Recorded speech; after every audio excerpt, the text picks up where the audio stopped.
There are so many women like that. In a peaceful village nestled among gentle hills and green fields, there lived an old woman. She wasn't wealthy or famous, yet everyone in the village respected her deeply. People came to see her not for what she had, but for how she lived. She carried a quiet joy and calmness that seemed unshaken by the world around her. One day, a young man from the village came to her with a sincere question. "Ma'am," he said softly, "you're always happy. Even when others struggle or complain, you smile. Don't you ever feel sad? Don't hard times affect you?" The old woman looked at him with gentle eyes and replied, "Oh, my dear, I've known sorrow, but I've also learned something powerful. Happiness doesn't depend on life being easy. It depends on how we choose to face it." She began to share her story. Years ago, she had a family, a loving husband and children. They weren't rich, but they were happy. Then one day, her husband fell gravely ill. They didn't have the money for proper treatment. No matter what they tried, he passed away. "It shattered me," she said. "I cried until I had no tears left. I thought the joy in my life was gone forever. But then I looked at my children. They needed me, and slowly, I realized I had to keep going for them and for myself."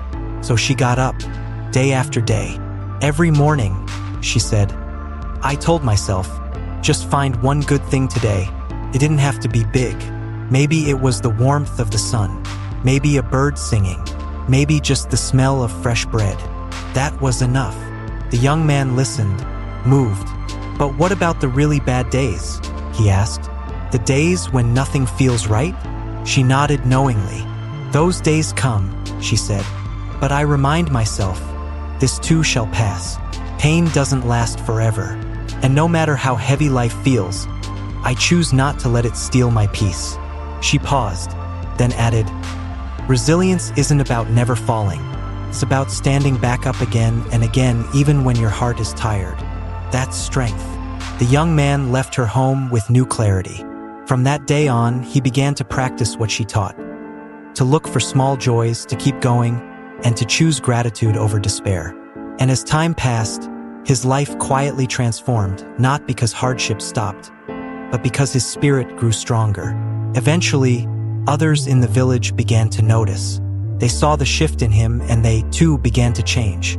Little by little, the whole village became a place of quiet strength and warmth, all because of one woman who taught them that true happiness comes not from a perfect life, but from a persevering heart.